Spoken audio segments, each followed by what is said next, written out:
Have you ever not done something because you're afraid and regretted it afterwards? I have. And I realize something bothers me even more than being afraid. It's letting fear decide what I do. I don't always face my fears. Sometimes I avoid them. Sometimes it takes me a while to face them.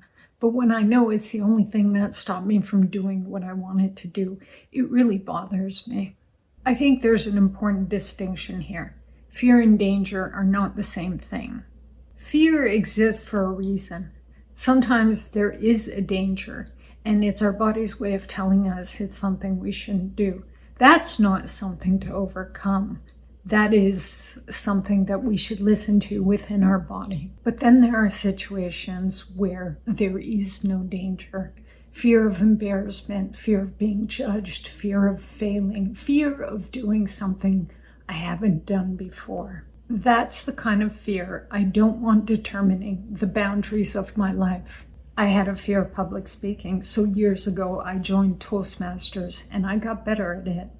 A few years ago I was in Mexico and there was a cenote, which people who aren't familiar with it, it's a pit filled with water naturally occurring. And I went with someone and we were standing there, both of us scared. I jumped in, she didn't, and she regretted it afterwards. And I remember as I was jumping, it was a lot deeper than I thought it was going to be, but I knew there wasn't any danger in doing so. So I pushed myself and I felt better about it. I had no regret. That's a small thing, but that's just an example of pushing yourself when you're scared. And I think it's important to also add that pushing yourself beyond your fears and actually succeeding can feel awesome. Not just because you've succeeded, but because now you can say to yourself, I did that. And the next time your brain frightens you, you have information now. I did this before, I can probably do it again. That's why avoidance is so seductive. It works in the moment. The anxiety is lowered and your brain thinks, phew, we avoided that. But when we face something that we're scared of, we're giving our brain different information. We're saying, we face something we fear and we survived it. I can handle being afraid. I can handle discomfort. Even making these YouTube videos is a version of that for me. I'm a fairly private person. I have a tremor. So putting myself in front of people to judge me is something that I was weary of. I discovered that I didn't care as much about other people's opinions as I thought I would. Some are constructive, some make me think, but some are just someone else's opinion. I have this little thing I tell myself. It's from an article written by Patrick Cosmos, and it's titled Everyone is 12. So whenever someone has an opinion, I remember everyone is 12. Not because I'm thinking of it condescendingly, it even applies to me. But we all filter the world through our own biases and opinions. Someone having an opinion about me doesn't necessarily make that opinion useful. So facing that fear taught me something that just thinking about it couldn't have done. And that's related to the idea of doing hard things. Not virtue and suffering. I'm not interested in making my life miserable just because. But we definitely need challenge. There is something about resistance that causes growth. Even in the gym, I lift weights so that I can get stronger for everyday life.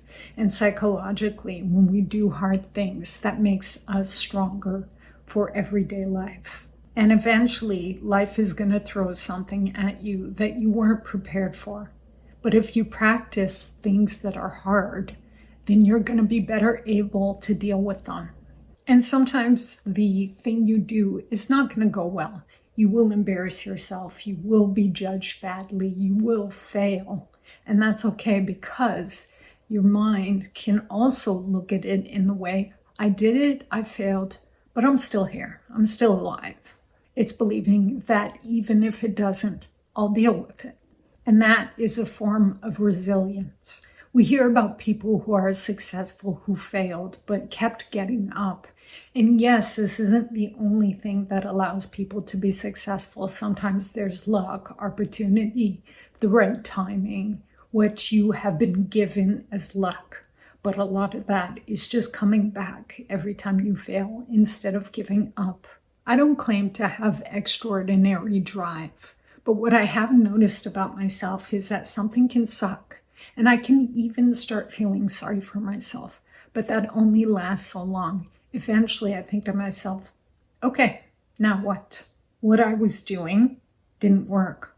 So what am I going to do now to make it at least work another way? And every time that happens, I accumulate more evidence that I can deal with things not going according to plan. Maybe confidence isn't about believing things will work out. Maybe it's more about if they don't, I'll figure out a way.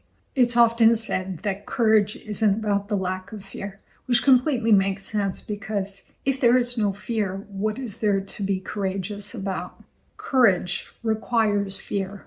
For me, there's another emotion competing with fear, and it's regret.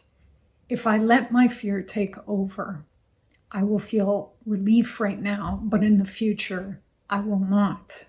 So this isn't about logic overcoming emotion. It's about one feeling overcoming another feeling. And for me, I'd rather deal with the fear right now to have the future of less regret. And there's one thought that puts that fear in perspective. I think about how large the universe is and how small I am relative to that. And it makes me realize that all the things I'm scared of are so small relative to everything. And that doesn't make me feel badly because I am a part of this universe. I live near a cemetery and I'll often look at the headstones and think about all the people and the lives that they had. They were the center of the world. They loved, they made mistakes. They had lives just like us, and they're no longer here. And one day, I will no longer be here. And I don't find that depressing.